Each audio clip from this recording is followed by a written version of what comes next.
Saya Vincentius Negar, mahasiswa PPG dalam jabatan BED 1 tahun 2025. Pada hari ini Sabtu tanggal 10 Mei 2025 membuat video pembelajaran di kelas 11 F3 dengan topik gereja dan dunia dan subtopik hubungan gereja dan dunia. Berikut ini videonya.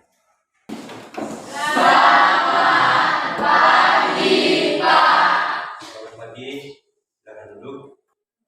Saya minta satu orang untuk bikin kita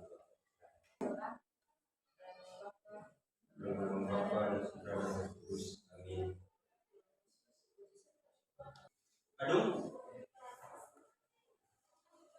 Ika? Ya, Pak. Dia? Bagaimana kabar kalian hari ini? Baik. Semuanya baik? Baik. Yang sebelumnya tadi merasa kurang nyaman, kurang enak hatinya, tinggalkan semuanya ya. Saat ini kita mau fokus untuk belajar. Hari ini topik pembelajaran kita gereja dan dunia.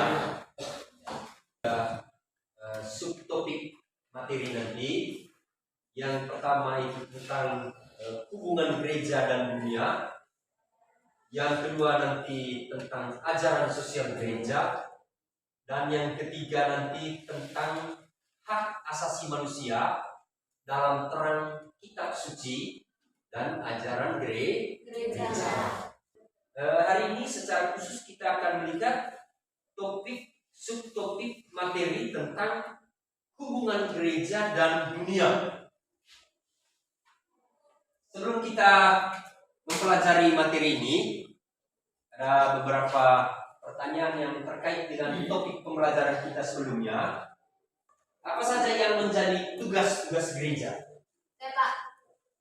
Siapa itu? Oh ya, silakan. Ya. Tugas-tugas gereja yang pertama, gereja yang menguduskan atau liturgia. Yang kedua, gereja yang mewartakan atau kerigma. Yang ketiga, gereja yang menjadi saksi Kristus atau martiria. Yang keempat, gereja yang membangun persekutuan atau koinonia. Yang kelima, gereja yang melayani atau diakonia. Oke, terima kasih. Ya, tepuk tangan untuk Anda diminta untuk merumuskan semua pernyataan yang menunjukkan keterkaitan antara tugas gereja tersebut dengan topik yang kita pelajari hari ini. Baik, terima kasih. Jadi hubungan antara materi sebelumnya yaitu karya pastoral gereja dengan materi tentang gereja dan dunia, hubungannya itu mereka sama-sama menjelaskan tentang peran gereja dalam kehidupan masyarakat sekitar ataupun masyarakat di luar. Oke, ya, terima kasih kepada dia. Tangan untuk dia. Ya, ada beberapa pertanyaan pemantik. Pertama, apa makna hubungan gereja dan dunia? Grace. Makna dari hubungan gereja itu di mana gereja memberikan keselamatan bagi orang-orang. Oke, luar biasa. Tangan untuk Grace. Ya. Ada lagi yang lain? Pertanyaan yang kedua, apa makna ajaran sosial gereja? Ya, silakan. Ya, Jalil.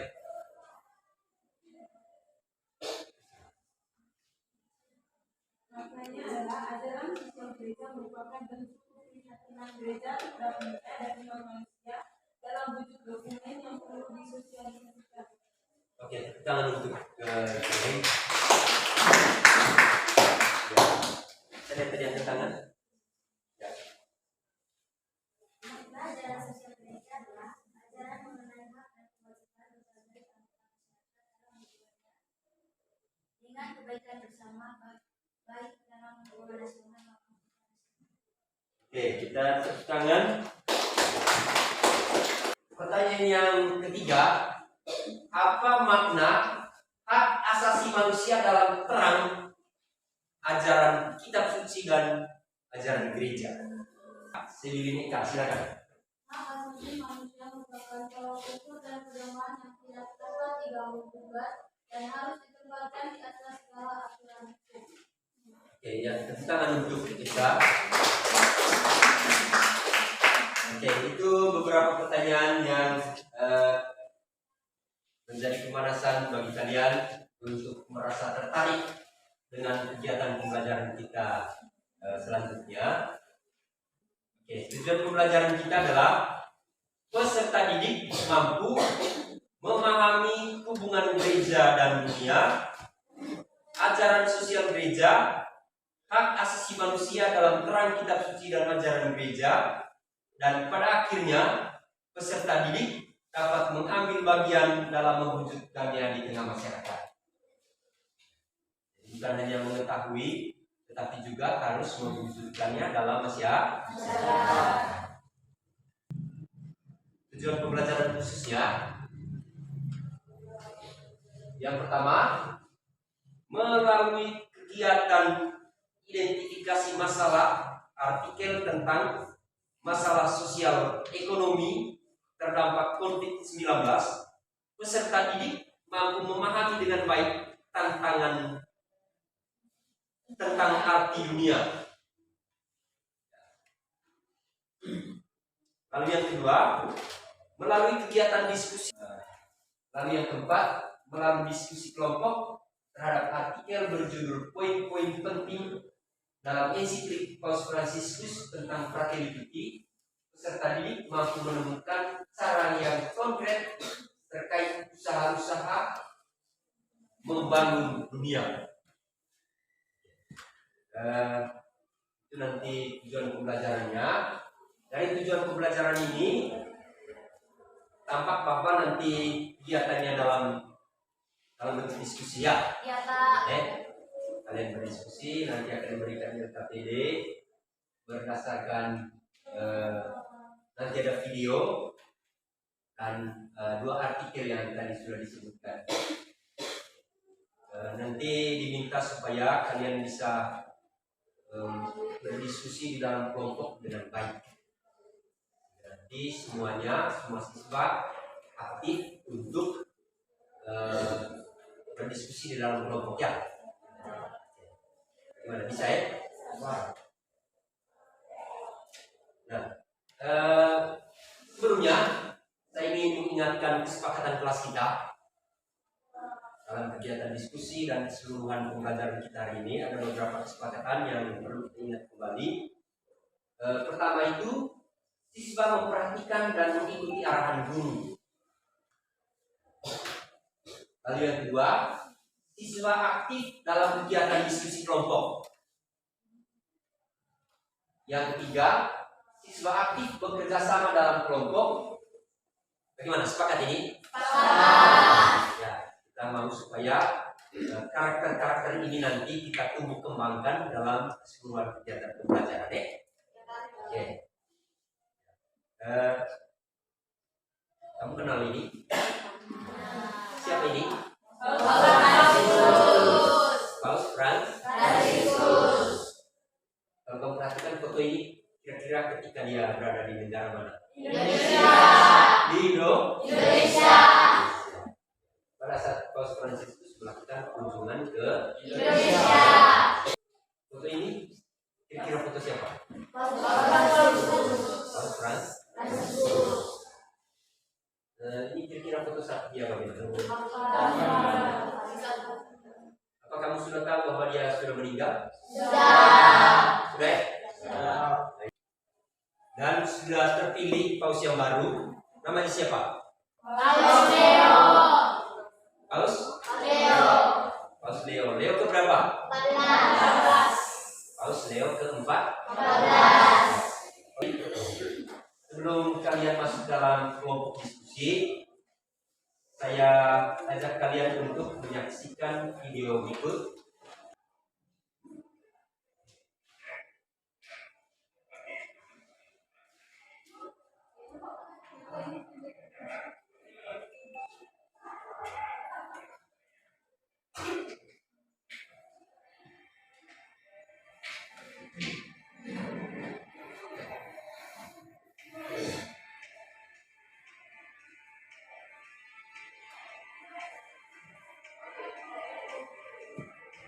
silakan kalian membentuk kelompok. Kita bentuk kelompok berdasarkan tempat duduknya. Oke, nanti setiap kelompoknya terdiri dari 6 orang. Kelompok satunya 1, 2, 3, 4, 5, 6, 4 yang situ. Langsung membentuk kelompok sekarang. Kelompok 2 1, 2, 3, 4, 5, 6 tempat yang situ. Ya, diminta untuk meja dan kursinya dengan baik. Sudah di dalam kelompok semuanya.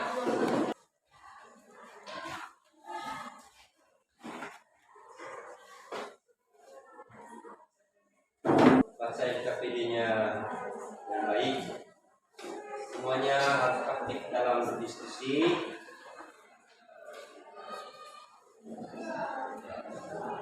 Ikat artikel yang ada di buku, ada 2 artikelnya. Lakukan literasi dengan membaca artikel dengan baik. Lalu jawab pertanyaan yang ada pada LKPD.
Oke, sudah selesai semua ya?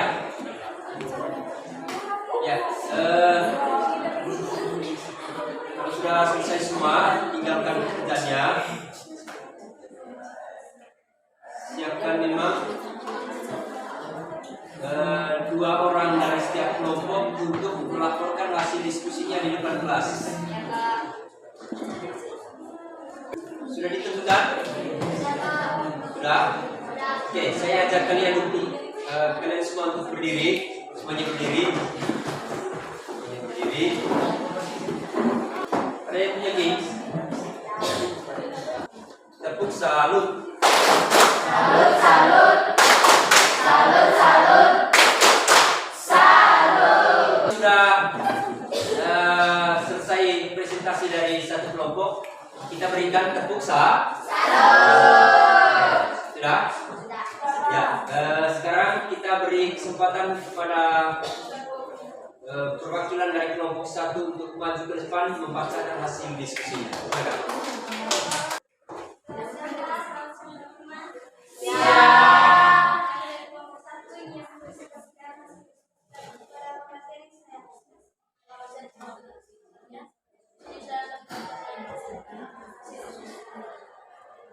Pertanyaan nomor 1. Apa saja masalah secara umum yang ditimbulkan akibat pandemi COVID-19? Jawabannya, angka kemiskinan dan pengangguran semakin meningkat yang disebabkan oleh adanya kebijakan seperti work from home atau bekerja dari rumah. Akibatnya para pekerja sektor informal sulit mendapatkan pendapatan harian untuk memenuhi kebutuhannya. Pertanyaan nomor 2. Apa saja yang dilakukan oleh pemerintah Republik Indonesia untuk mengatasi dampak pandemi COVID-19? Jawabannya, pemerintah memberikan bantuan melalui program-program pemerintah seperti program Keluarga Harapan atau PKH, kredit usaha rakyat, kredit ultramikro, kartu sembako, hingga program bantuan pangan non-tunai. Pertanyaan nomor 3. Pertanyaan nomor 3. Apa solusi yang ditawarkan oleh MC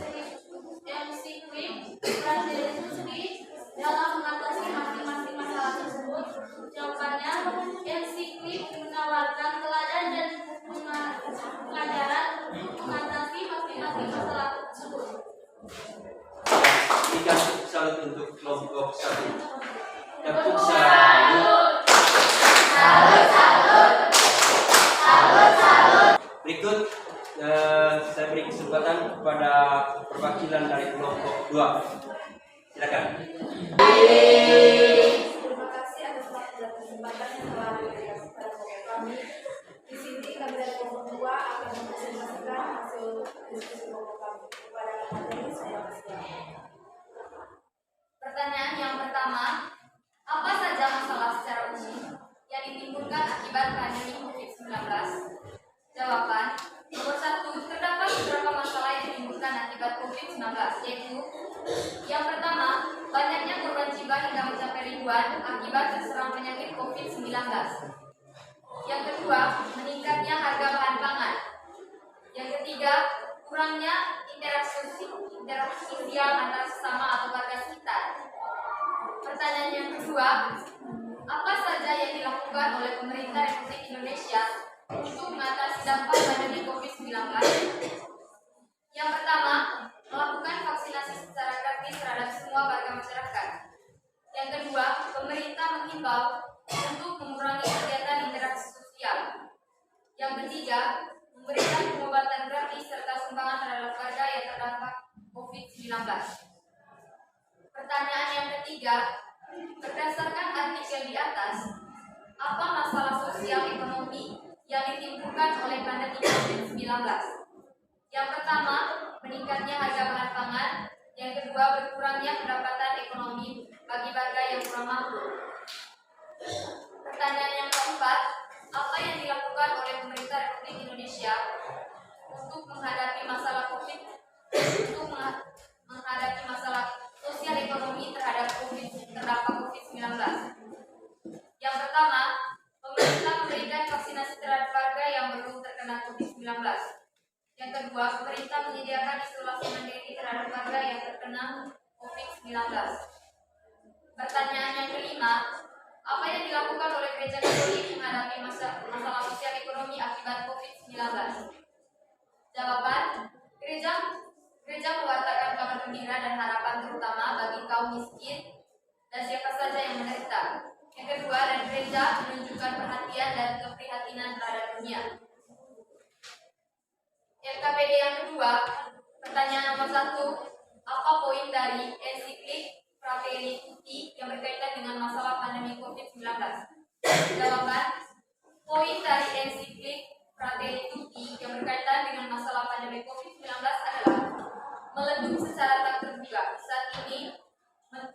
Saat ia menulis ensiklik, ia menyatakan keadaan darurat kesehatan global akibat pandemi telah membantu menunjukkan tidak ada yang dapat menghadapi kehidupan dalam isolasi dan bahwa waktunya telah benar-benar datang untuk bermimpi kemudian secara satu keluarga di mana kita semua adalah saudara dan saudari. Soal nomor 2, selain masalah yang terkait dengan COVID-19, apa saja masalah sosial pokok yang dibahas dalam ensiklik Fratelli Tutti? Jawaban, masalah-masalah sosial pokok yang dibahas adalah yang pertama, manipulasi konsep-konsep seperti demokrasi, kebebasan, dan keadilan.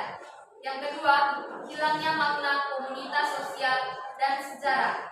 Yang ketiga, keegoisan dan ketidakpedulian terhadap kebaikan bersama. Yang keempat, logika pasar berdasarkan keuntungan dan budaya pemborosan.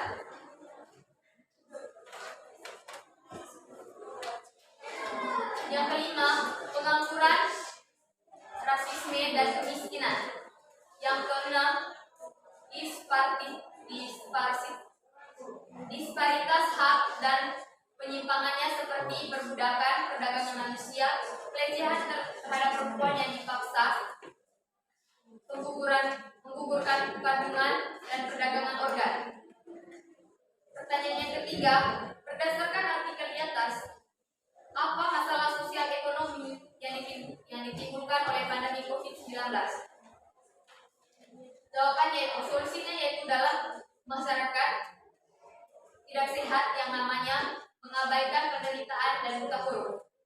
Dalam ketentangan masalah sosial, sebagai umat Katolik, kita semua dipanggil seperti orang Samaria yang baik hati dan menjadi bertetangga dengan orang lain. Pertanyaan nomor 4,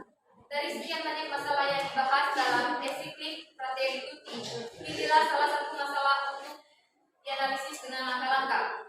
Yang pertama, apa masalah yang dipilih? Masalah yang dipilih yaitu COVID-19.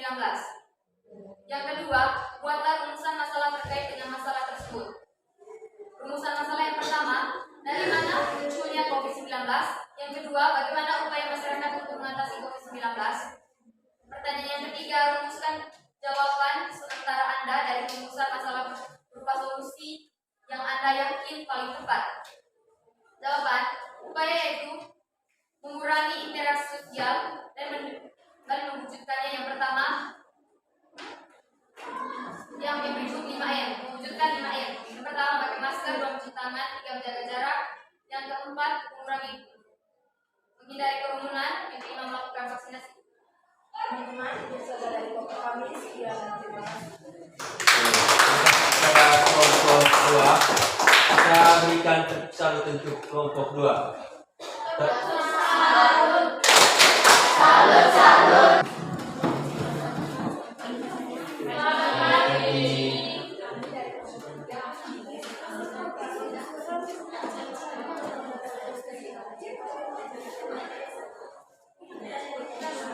Apa saja masalah secara umum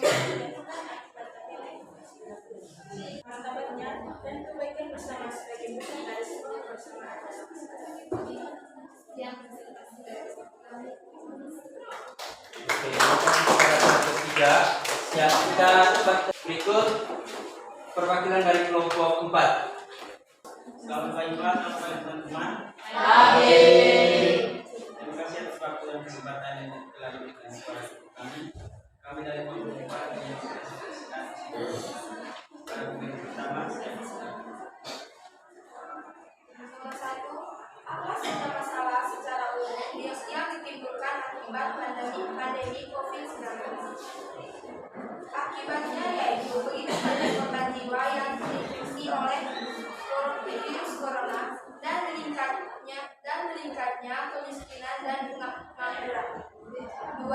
Apa saja yang dilakukan oleh pemerintah Republik Indonesia untuk mengatasi dampak pandemi COVID-19? Pemerintah menegakkan. Pertama, apa poin dari ensiklik Fratelli Tutti yang berkaitan dengan masalah pandemi COVID-19? Jawabannya, poinnya yaitu kesehatan global akibat pandemi telah membantu menunjukkan bahwa tidak ada yang dapat menghadapi kehidupan dalam isolasi dan bahwa waktunya telah benar-benar datang untuk memiliki kemudian sebagai satu keluarga manusia di mana kita semua adalah saudara dan saudari. Pertanyaan yang kedua yaitu, selain masalah yang terkait dengan COVID-19, apa saja masalah sosial pokok yang dibahas dalam ensiklik Fratelli Tutti? Selamat pagi teman-teman. Terima kasih atas waktu dan kesempatan yang telah diberikan kepada kami. Kami dari kelompok 5 akan presentasikan hasil diskusi kelompok kami. Nomor 2, apa saja yang dilakukan oleh pemerintah Republik Indonesia untuk mengatasi dampak pandemi COVID-19? Jawabannya, menerapkan kebijakan seperti work from home, pembatasan wilayah, dan penutupan berbagai tempat publik seperti tempat wisata. Banyak perusahaan berpoin dari ensiklik Fratelli Tutti yang berkaitan dengan masalah pandemi COVID-19. Pandemi COVID-19 Kita berikan tepuk salut untuk kelompok 5. Tepuk salut. dalam Yesus kita bersaudara. Mulai.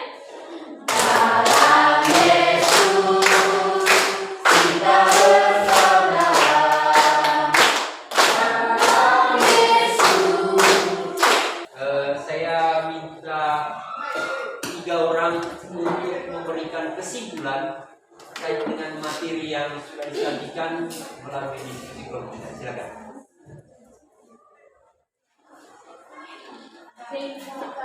Oke, silakan, Zing. Ya, kita semua mendengar.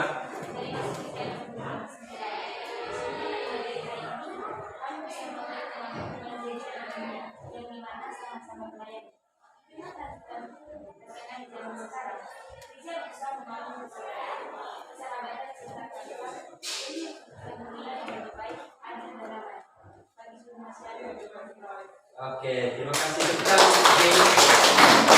Jadi kesimpulan yang dapat saya ambil dari materi pada hari ini tentang hubungan antara gereja dan dengan dunia, seperti yang sudah kita katakan pada FKBD tadi, di mana pada saat dunia mengalami suatu masalah atau konflik, gereja juga berperan penting dalam hal tersebut, di mana gereja itu memberikan mewatakan kabar gembira untuk memberikan kekuatan kepada dunia untuk menghadapi masalah tersebut sampai selesai. Oke, baik. Tepuk tangan untuk. Oke, dari topik materi yang sudah kita pelajari tadi, ada beberapa hal yang dapat kita sebutkan.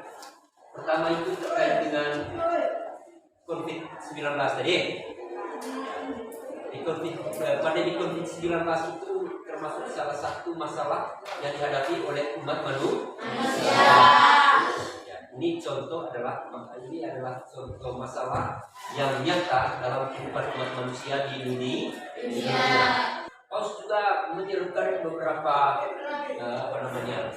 nilai-nilai moral yang perlu kita perhatikan bersama. Paus tidak setuju dengan hukuman mati. Paus mengatakan bahwa perang itu sangat merugikan. Selain itu juga Paus berbicara tentang masalah imigrasi, masalah imigran. Kesimpulannya seperti kamu katakan bahwa gereja tidak bersikap masa bodoh terhadap masalah umat manusia di dunia. Kurang-kurangnya keprihatinan gereja itu bisa disampaikan melalui apa yang disebut dengan ASG. Apakah itu? Ajaran sosial gereja. Oke, mantap. Tepuk tangan untuk pertemuan kita kali berikut akan membahas tentang ajaran sosial gereja.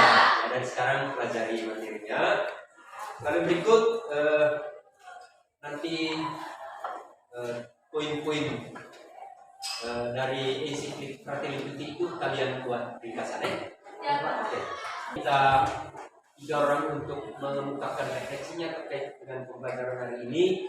Pertama, refleksinya gimana perasaan Anda mengikuti pelajaran hari ini. Yang kedua, apakah pelajaran seperti ini cukup membantu bagi Anda memahami topik materi agama Katolik atau malah sebaliknya? Saya persilakan orang. Ya, Yang pertama, perasaan saya dalam belajar ini dengan perasaan saya semangat sekaligus takut dalam gereja Katolik. Saya mendengar tentang ajaran kemiskinan, gereja Katolik tetap berusaha membangun persaudaraan, persahabatan serta keadilan untuk mewujudkan dunia yang jauh lebih baik bagi masyarakat sekarang ini. Saya juga senang dengan metode pembelajaran pada hari ini dengan berdiskusi di mana saya bisa mendengar berbagai sudut pandang dari teman-teman sekalian tentang topik hubungan antara gereja dan dunia. terima kasih Grace. Tepuk tangan untuk Grace. Mari kita tutup pelajaran hari ini dengan doa.